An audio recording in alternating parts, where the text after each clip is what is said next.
This exercise is going to work on end range mobility or strength and control of your shoulder blades in retraction, which is pulling your shoulder blades back together, which is important for things like rows and honestly just having a healthy and happy shoulder overall. So what we are going to do is grab a couple of yoga blocks.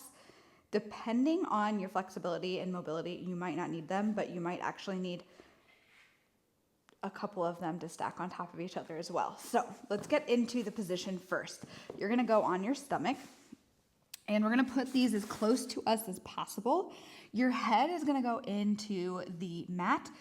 I have a hat on, so I'm not gonna do that today, but if you don't want your forehead fully and you don't wanna feel like you're suffocating, you can roll up a rag or towel or something and put it under your forehead to prop it up. But we're gonna get our hands really close to our sides and we're gonna pull those shoulder blades back together.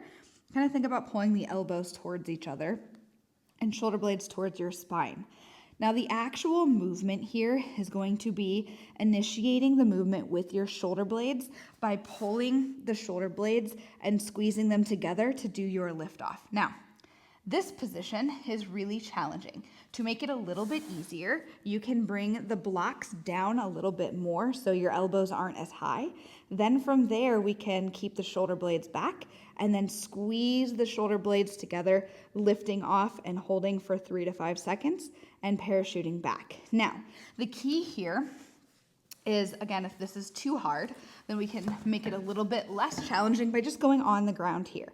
The key is finding your end range shoulder blade retraction. So again, shoulder blades back, and then squeezing the shoulder blades together to initiate the movement. So this is probably a better position for me.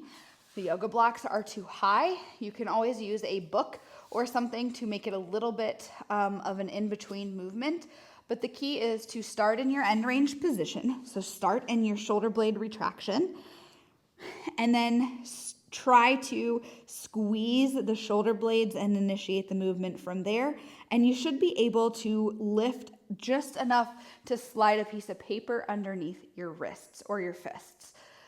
Now, you should be moving your shoulder blades only. Your elbows and arms should be following. What a lot of people will tend to do with these movements is just lift their arms, but notice my elbows are the ones moving. And so my hands are off the ground, but my elbows are moving, or they will just kind of lift their elbows up and use their spines.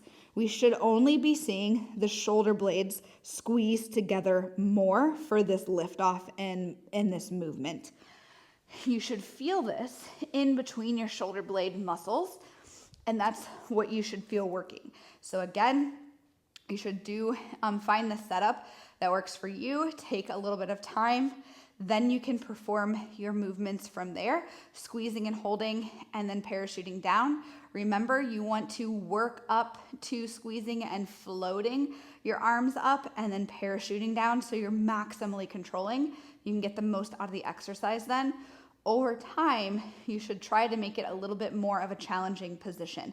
If you can get into the position with your elbows really high on these yoga blocks like I was, but you can't control enough to lift off, then you want to slowly work up towards that because that means you don't have a lot of control and strength of all of your flexibility, which is lack of general strength can be some opportunities for performance gains, but also can be risk for injury as well. So we want to close that gap as much as possible. And over time with this exercise, you should be able to do exactly that.